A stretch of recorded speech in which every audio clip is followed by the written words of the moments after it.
Did I only grab one glove? Did I drop a glove? No. Alright. Here we go. We're doing a late night ride.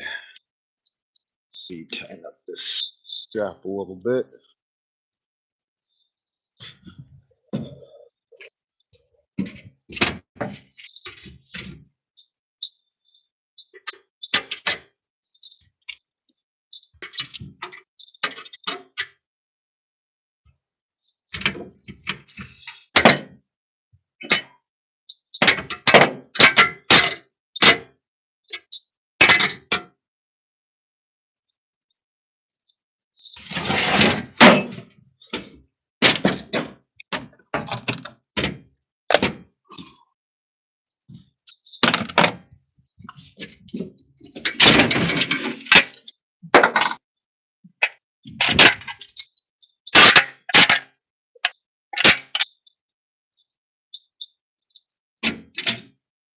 Right.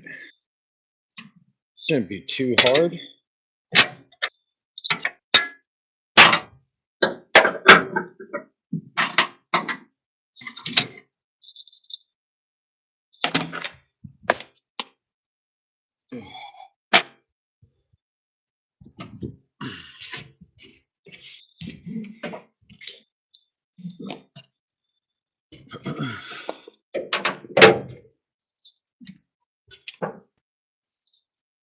All right, let's see if these final carburetor adjustments did anything.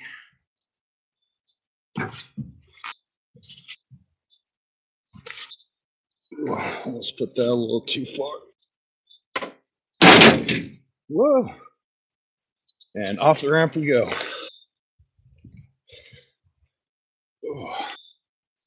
It's okay, close enough.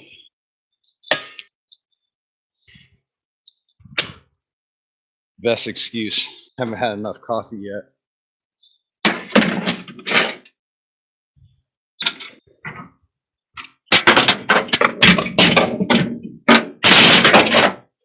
Okay.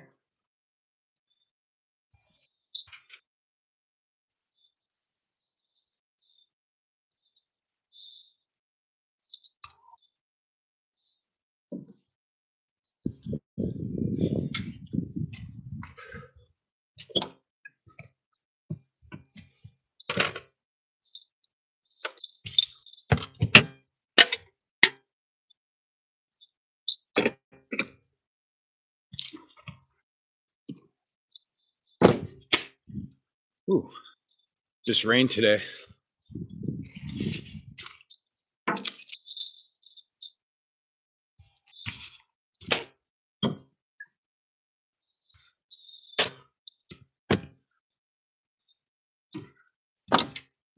right. Got these fucking badass boots. Is that dog shit? Oh no, it's mud.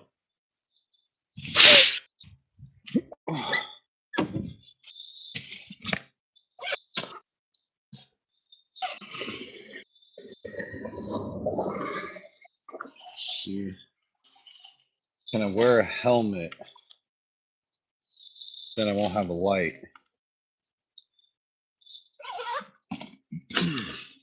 We'll just take it easy. I kind of want to test the tuning.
Ooh.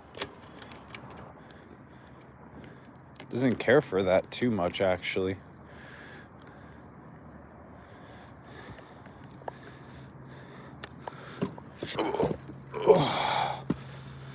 Too much, pilot? I wonder if it didn't like Go back to 2 1/4. I wonder if it likes number 4 rather than position 5.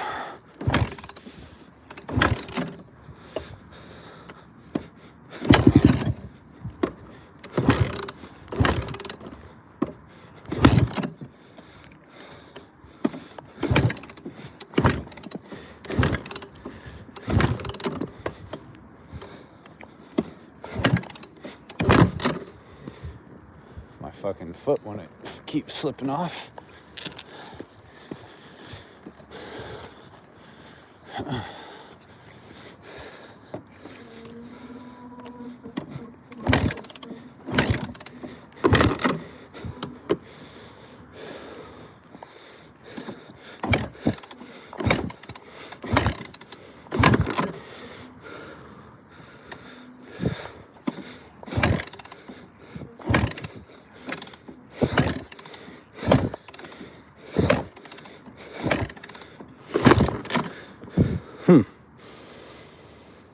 struggle game.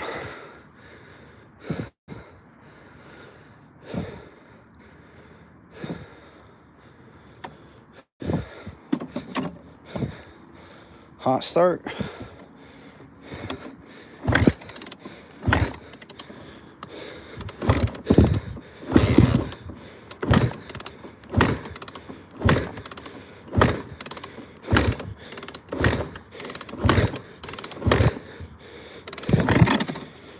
Whew.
It has a YZ cam in it, so it doesn't really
Yeah, I don't know. I thought I was going to run better with the changing the jet needle position, but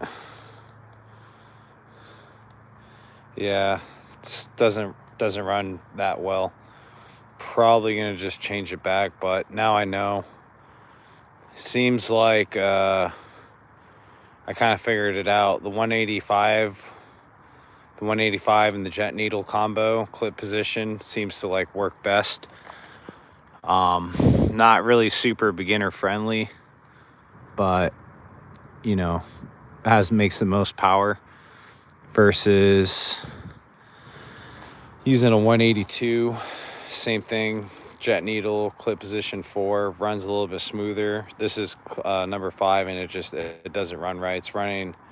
It's like weird. It's like almost, it seems like it's running too lean, but I think it's actually a rich condition because this has the YZ cam mod.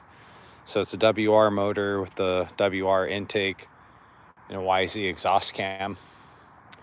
And just basically how it's tuned. Stock jetting, the bike won't even turn on. You put the tuning for like a YZ250, it'll turn on and runs great, but the mid-range is kind of runs like crap. So I kind of figured it out for the YZ cam, the best place to put it. Anywhere else, it's probably not going to run. You know, it'll still run, it'll turn on, but it's just not going to be the best. And the other way still isn't the best. I mean, unless you're going to be riding this thing wide open throttle, half to wide open, you know, just on the throttle. For the track, this thing would suck, or it'd be kind of hard to ride, or even on the trail with the performance tuning. In the dunes or drag racing, this thing would be phenomenal.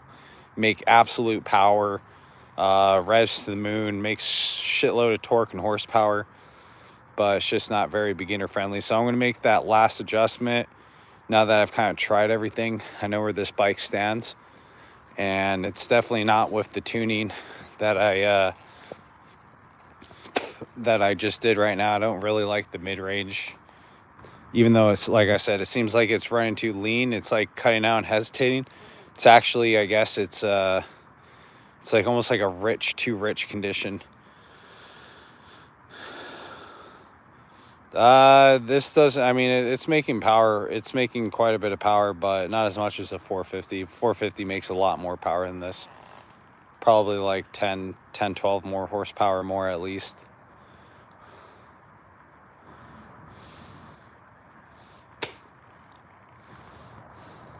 Yeah. Yeah. Oh man. So I've done so much carburetor work on this thing, and I think I got it figured out at this point.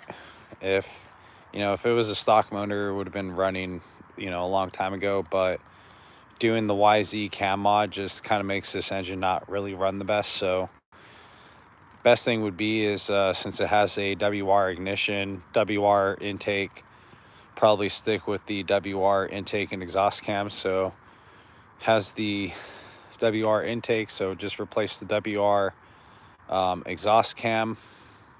You get the right pulsing or phasing between the cams, and you get the right scavenging. You won't have friction, or basically reversion is the correct term, for the intake charge coming in and kind of bouncing off the exhaust pressure.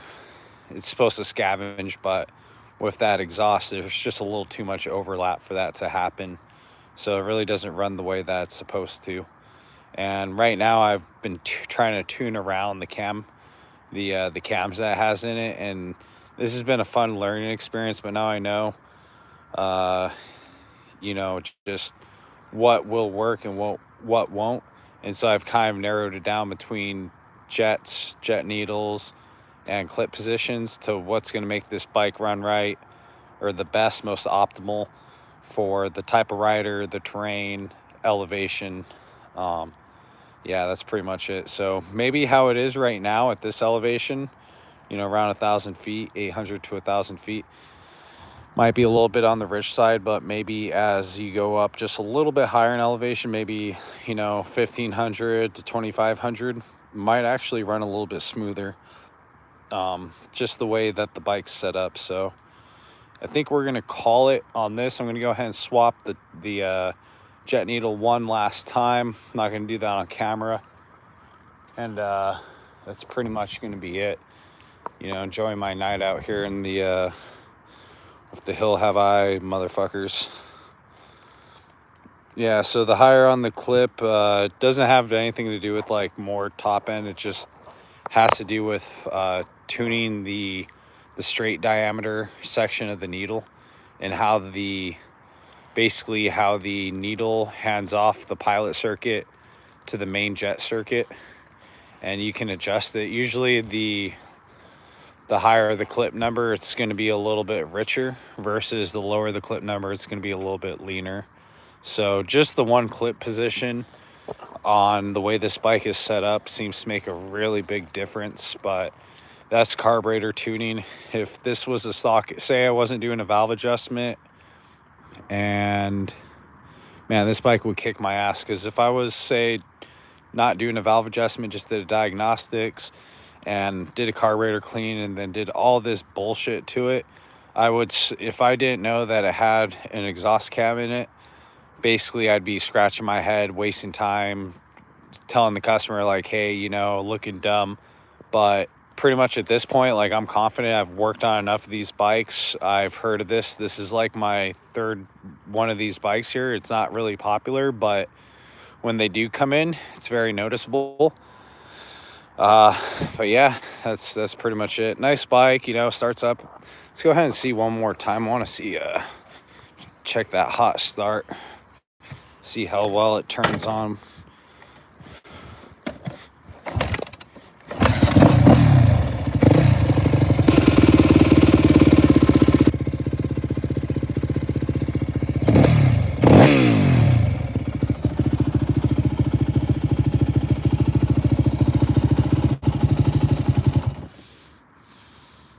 All right, cool. So yeah, I mean, when it's warm, starts up pretty easily. I feel like it started up a little easier on the 4th position versus the 5th position, so definitely going to change that back.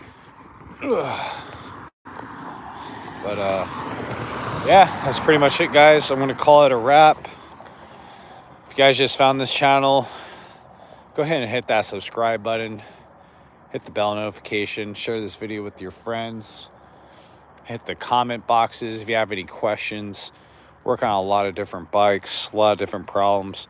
This one right here, if you guys have been following along, I've had this bike for a while, and you know, I've been doing this for a long time. Anybody can clean a carburetor, but if you don't know all the dynamics or how a bike's been modified or what types of modifications are out there, you know, say you pick up a bike that's used, trying to clean the carburetor, tune it, adjust it, you'll just never get it right unless you know like what changes have been done.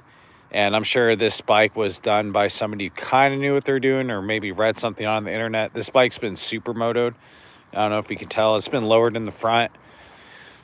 Has kind of like a more enduro tire.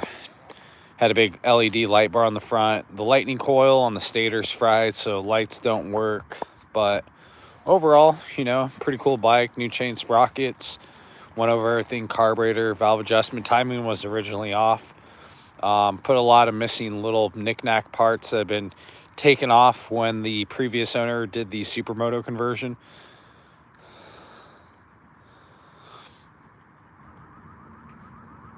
Yeah, and that's the thing. It seems like it's lacking fuel, but that's the thing though. I mean, you could just keep going up in the you know, maybe in the jetting numbers. I don't know. I mean, I'm using like a 185 with the jet needle. Usually, like, the only way would be is if this bike has like a bigger cylinder. Size piston does this fucking thing have? No, it's a 250. I mean, unless it was bored out or has like bigger valves in it, you know, or more displacement, maybe a higher compression piston. It might have something to do with it, but without knowing the history behind it, I mean, it's really hard to, you know, sit there and fine tune it. That's usually something that you would do, you know, during the time. And this bike had like stock jetting. It didn't have WR jetting, stock WR jetting. It had stock YZ250 jetting, which still wasn't enough. And it just wouldn't start. It was hard to start, or wouldn't start, would backfire, sneeze, cough, pop through the intake. After doing, you know, putting in the jetting kit, made a big difference. That's the thing. If I fatten up on the jet, I mean, shoot, I don't know. That's the thing, though. If I go, when it's at wide open throttle, it does just fine. If I go bigger on the main jet, it's probably going to bog or start flighting out, I would imagine. Because in mid-range, it's, you know, it's where it's kind of cutting out. But if you hold it wide open throttle, it doesn't hesitate, it just goes.